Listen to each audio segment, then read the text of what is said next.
श्रोता प्रेमियों, मैं राम सागर शास्त्री आप लोगों के समक्ष रखने जा रहा हूं रावण और यमराज का युद्ध। देखिए, जिस समय रावण ने दुष्यंत, सुरथ, गाध, गय, पुरूरवा आदि राजाओं को जीत लिया, इसके बाद वह अयोध्या नरेश अनरण्य के पास पहुंचा और द्वंद्व युद्ध के लिए उन्हें ललकारा। अनरण्य ने अपनी सेना तैयार की और रावण का सामना किया। मारीच, सुक, सारण, प्रहस्त आदि वीर अनरण्य से परास्त हो गए। इसके बाद उनका रावण से युद्ध हुआ। रावण के तमाचा मारने से अनरण्य व्याकुल होकर पृथ्वी पर गिर गए और उन्होंने रावण को श्राप दे दिया कि एक दिन इक्ष्वाकु वंश में दशरथ नंदन श्री राम का अवतार होगा जो तेरे प्राणों का हरण करेंगे। रावण को इस प्रकार श्राप देकर अनरण्य ने अपने प्राणों को छोड़ दिया। एक दिन की बात है, रावण पुष्पक विमान से यात्रा कर रहा था। रास्ते में इसकी भेंट देवर्षि नारद से हो गई। नारद ने रावण को यमराज पर विजय प्राप्त करने की सलाह दी। रावण की बात समझ में आ गई। उसने विचार किया कि यमराज को जीतकर मैं काल जीत बन जाऊंगा। नारद जी भी आज रावण और यमराज का युद्ध देखने के लिए उत्सुक थे। वे रावण से पहले ही यमराज के पास पहुंच गए और उन्होंने यमराज को बताया कि रावण आप पर आक्रमण करना चाहता है, इसलिए मैं सूचना देने आया हूं। तब तक रावण का विमान भी पहुंच गया। अब तो रावण ने वहां जाकर यमराज का भयंकर रूप देखा। यमपुरी में यातना भोगते हुए जीवों को देखा, पुण्यात्मा जीवों को सुख भोगते हुए देखा। रावण ने यातना भोगने वाले पापियों को मुक्त करवा दिया। अब तो यमदूत रावण पर टूट पड़े। परिघ, शूल, मूसल, शक्ति, तोमर आदि शस्त्रों की वर्षा होने लगी। पुष्पक विमान को यमदूत तोड़ने फोड़ने लगे, परंतु ब्रह्मा जी के प्रभाव से पुष्पक विमान को कोई क्षति नहीं पहुंची। रावण के सैनिकों ने यमलोक के द्वार उखाड़ लिए। रावण वृक्ष और शिखरों से युद्ध करने लगा। यमराज के सैनिकों ने रावण को चारों तरफ से घेर लिया और शूलों से छेदना शुरू किया।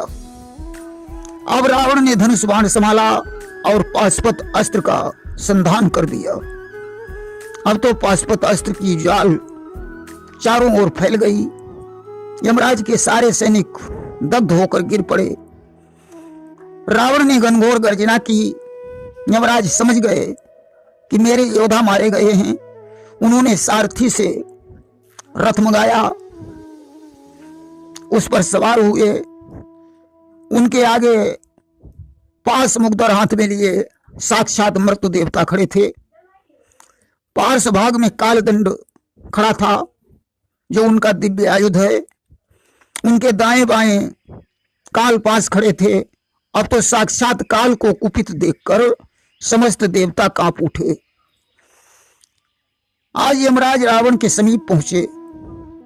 मृत्यु देवता के साथ उस विकराल रथ को देखकर रावण के योद्धा भाग खड़े हुए, परंतु रावण को कोई भय नहीं हुआ। यमराज ने शक्ति और तोमरों का रावण के ऊपर प्रहार किया। रावण ने भी यमराज के ऊपर बाणों की वर्षा की, यहां तक कि यमराज और रावण का युद्ध 7 दिन तक हुआ।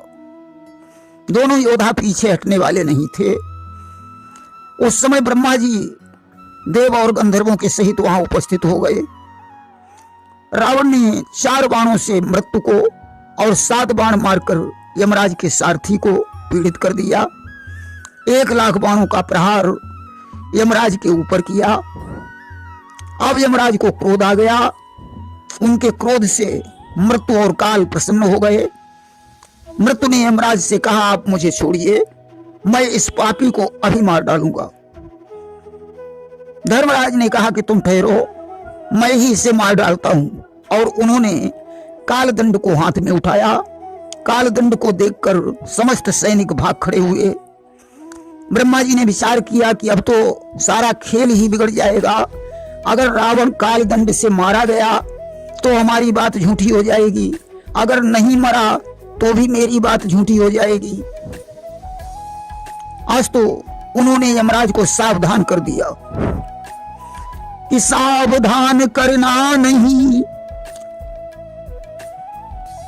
काल दंड संधान, हो जाएंगे असुर के झूठे सब वरदान। इसलिए काल दंड का प्रहार रावण पर मत करो, अन्यथा मेरी बात असत्य हो जाएगी।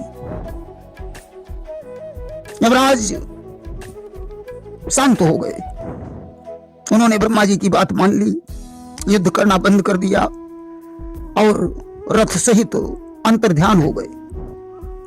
रावण ने अपने को विजयी मान लिया, पुष्पक विमान पर सवार हुआ और लंका को लौट आया। इसके बाद रावण ने शूर्पणखा के पति काल के वंशी विद्युत जिह्वा पर आक्रमण करके उसे मौत के घाट उतार दिया। इसके बाद वरुणपुरी पर चढ़ाई की, वरुण पर विजय प्राप्त कर ली। देखिए, कुंभी नसी रावण की मौसेरी बहन थी। माल्यवान की पुत्री का नाम अनला था, जो रावण की मौसी थी।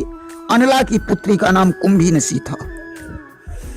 जिस समय मेघनाद यज्ञ में तत्पर था, विभीषण तपस्या कर रहे थे, कुंभकर्ण सो रहा था, रावण घर में नहीं था, उस समय मधुदैत्य ने वहां पहुंचकर मंत्रियों और कुछ राक्षसों को मार डाला और कुंभी नसी का हरण कर लिया।